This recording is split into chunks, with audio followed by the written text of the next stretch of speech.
Hello welcome to my channel. आउ एटा हूँ एचआरएमएस को लेकिन आसला समस्त शिक्षक मान बड़ खबर। आउ संपत्ति तालिका दे नथिले पदोन्नति बंध। क्यों शिक्षक मानक पदोन्नति मिलिବ ନାହିଁ एचआरएमएस रे संपत्ति तालिका दे नथिले डिटेल से वीडियो रे आलोचना करिबा। आउ एचआरएमएस रे नेक्स्ट 2025 पई केबे संपत्ति तालिका एंट्री करिबा को पड़िबो सेटा मध्य आलोचना करिबा। आलोचना करने पूर्व जो मैंने चैनल को नुआ कर आसी प्लीज चैनल को सब्सक्राइब करूँ।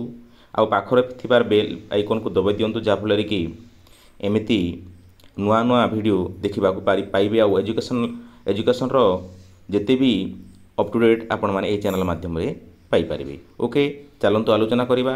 देखु यहाँ परमेय पेपर रू आसी प्रकाश पाई संपत्ति तालिका दे नथिले पदोन्नति बंध। आउ यहाँ हूँ संपत्ति तालिका दाखल न कले पदोन्नति वंचित हेब। सरकारी कर्मचारी 2024 वर्ष पर जो सरकारी कर्मचारी माने निजर संपत्ति तालिका को एचआरएमएस पोर्टाल रे दाखल करना से पदोन्नति बंद करा जिवो बोली कि परमेय पेपर रे प्रकाश पाई। यार कन्फर्म ऑफिशियली लेटर आसी ना वर्तमान पर्यंत। आउ जदि कन्फर्म ऑफिशियली लेटर आसूची ताहेले ए चैनल माध्यम आपण माने शीघ्र पाई परिबे। 2024 वर्ष पई दाखल सुजोग मिलिबोनी। 2025 संपत्ति तालिका देखो ये इंपोर्टाट लिखा जाइए जे 2025 संपत्ति तालिका जनवरी 1 रु 31 मध्य दाखल हो। यहाँ आपने जाणी रखु। आउ जो संपत्ति तालिका बा प्रॉपर्टी स्टेटमेंट जो तालिका एचआरएमएस रे एंट्री करेंगे सेटा भी मध्य ऑफिशियली लेटर आसीबो। से ऑफिशियली लेटर मध्य शीघ्र यही चैनल माध्यम आपण माने पाई परिबे। एटा मन रखु 2025 संपत्ति तालिका जनवरी 1 रु 31 मध्य दाखल हेबो। तापरे परवर्ती आड़ को जीवा आमे कौन भी परिस्थिति रे सेमानकु अधिक समय दियाजिबो नाही। एपरिक संपत्ति तालिका दाखल करने को पोर्टाल खुलिबो नाही 2024 पई आउ खुलिबो नाही। यहाँ भल हिसाब से मन रखु। आउ कौन भी परिस्थिति रे सेमानकु अधिक समय दियाजिबो नाही। एपरिक संपत्ति तालिका दाखल करने को पोर्टाल खोलिबो नाही। एपरि कड़ाकड़ी पदक्षेप नहीं साधारण प्रशासन विभाग पक्षर यह कहुई जे 2025 वर्षर संपत्ति तालिका आसंता 2026 जनवरी 1 तारिख रु 31 तारिख मध्य दाखल करेंगे। यहाँ समयसीमा रहिबो। यहाँ मन रखु।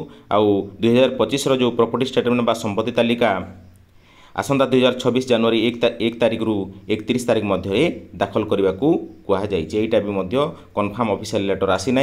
आउ कन्फर्म ऑफिशियल लेटर जब आसला ताहेले यही चैनल माध्यम आपण मैंने शीघ्र देखिपारे। तेणुक चैनल सहित कनेक्ट थांतु आउ वीडियो को देखु थांतु। ओके तापर नेक्स्ट आम परवर्ती आड़ को जीवा। देखंतु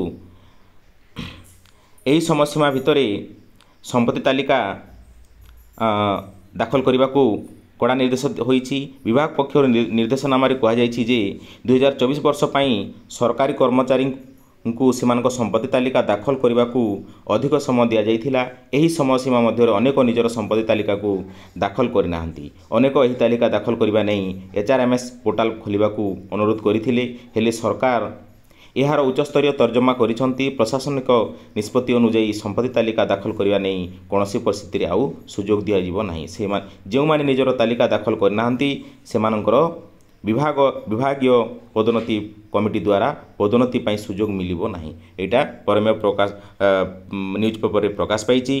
आउ यार कन्फर्म ऑफिशियल लेटर आसी ना।